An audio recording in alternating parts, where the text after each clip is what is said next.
നമസ്കാരം. Daily news വാർത്താ ഹൈലൈറ്റ്സിലേക്ക് സ്വാഗതം. പ്രധാന വാർത്തകൾ.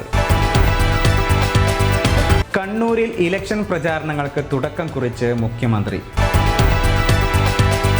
പാലക്കാട് നടൻ രമേശ് പിഷാരടി കോൺഗ്രസ് സ്ഥാനാർത്ഥിയായി രംഗത്തിറങ്ങി.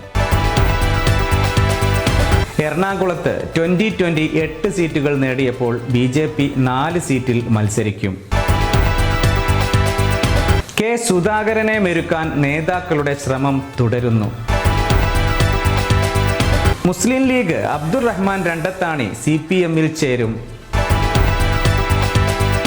പ്രതിയെ പിടികൂടുന്നതിനിടയിൽ പരപ്പനങ്ങാടി CIക്ക് കുത്തേറ്റു. തിരഞ്ഞെടുപ്പ് പ്രഖ്യാപനത്തിന് തൊട്ട് മുമ്പ് സർക്കാർ നടത്തിയ നിയമനങ്ങൾ ഗവർണർ തടഞ്ഞു. വാർത്തകൾ വിശദമായി. നിയമസഭാ തിരഞ്ഞെടുപ്പ് പ്രചാരണങ്ങൾക്ക് തുടക്കം കുറിച്ചുകൊണ്ട് മുഖ്യമന്ത്രി പിണറായി വിജയൻ കണ്ണൂരിൽ ഇന്നലെ റോഡ് ഷോ നടത്തി. സംസ്ഥാന നേതാക്കളും കണ്ണൂരിലെ CPM നേതാക്കളും മുഖ്യമന്ത്രിക്കൊപ്പം ഉണ്ടായിരുന്നു.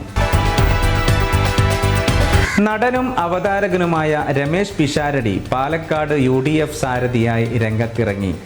കൈപ്പത്തി ചിഹ്നത്തിലാണ് രമേശ് പിഷാരടി മത്സരിക്കുക. എറണാകുളം ജില്ലയിൽ BJP നയിക്കുന്ന NDAയിലെ 2020 8 സീറ്റുകളിൽ മത്സരിക്കും. BJP 4 സീറ്റുകളിലും BDJS 2 സീറ്റിലുമാണ് മത്സരിക്കുക. കുന്നത്തുനാട്, പിറവം, തൃപ്പൂണിത്തുറ, തൃക്കാക്കര, അങ്കമാലി, പെരുമ്പാവൂർ എന്നീ നിയോജക മണ്ഡലങ്ങളിൽ സ്ഥാനാർത്ഥികളെയാണ് പ്രഖ്യാപിച്ചത്. കോൺഗ്രസിലെ തലമുതിർന്ന നേതാവായ കെ സുധാകരന്റെ മത്സരമോഹത്തിന് തടയിടാൻ നേതാക്കളുടെ ശ്രമം തുടരുകയാണ്. ഇതിനിടെ MK രാഘവൻ MP കെ സുധാകരനെ ഫ്ളാറ്റിലെത്തി കണ്ടു.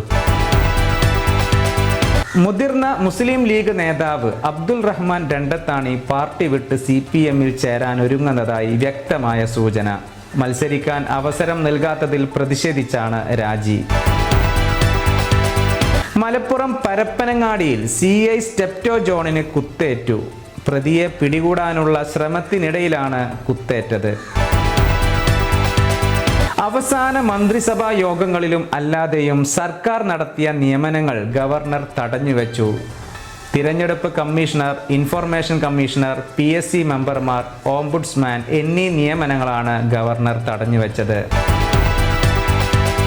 ഇതോടെ ഈ വാർത്താ ഹൈലൈറ്റ്സ് ഇവിടെ അവസാനിക്കുന്നു. മറ്റൊരു ഹൈലൈറ്റ്സുമായി വീണ്ടും കാണാം. നന്ദി.